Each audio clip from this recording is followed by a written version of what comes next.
Hello and welcome. You're on Friday Double Bill, India's first full-length film review show. That's Fahad Summer. My name is Mayank Shekhar. Of course, we take a look at all the movies that release at the cinemas near you. And as it turns out, because Ramzan is on, there are no major star-driven projects, but some really exciting pictures. To tell you more, Fahad.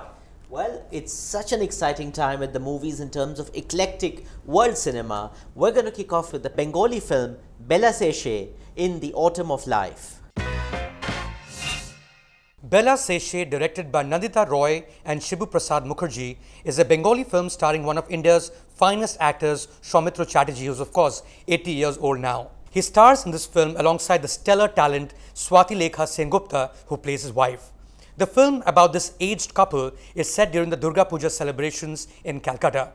The grand old patriarch calls his 4 children and their spouses over to his home in order to make a major announcement.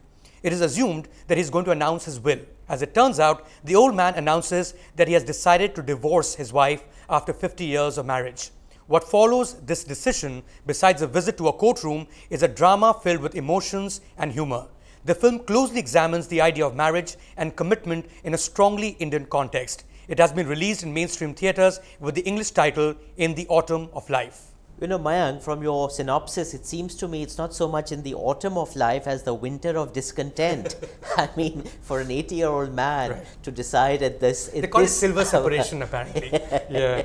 It's more like a golden jubilee and you're out of there.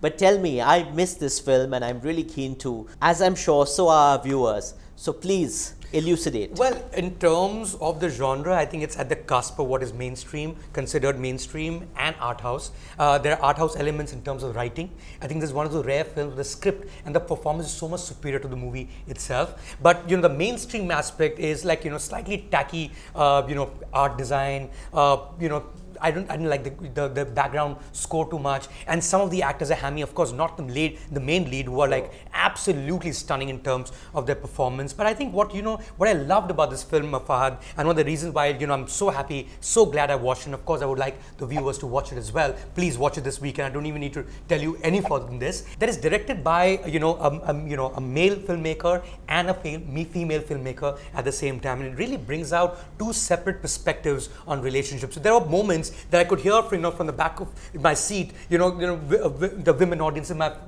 my theater going, oh, and I was doing nothing to me. And there were moments where I almost cried. And I'm telling you, there are certain moments in this film because you relate to it, because at some level or the other, we've either known our grandparents to be like this, or we've had, our parents, have lived lives like these, and it just, enters that zone in a way that very few films do. Well, there you have it. Watch it and weep. Well, that's Friday Double Bill for you guys. Tell us what you think of the show. Tell us what you thought of the movies. And yes, subscribe to our channel.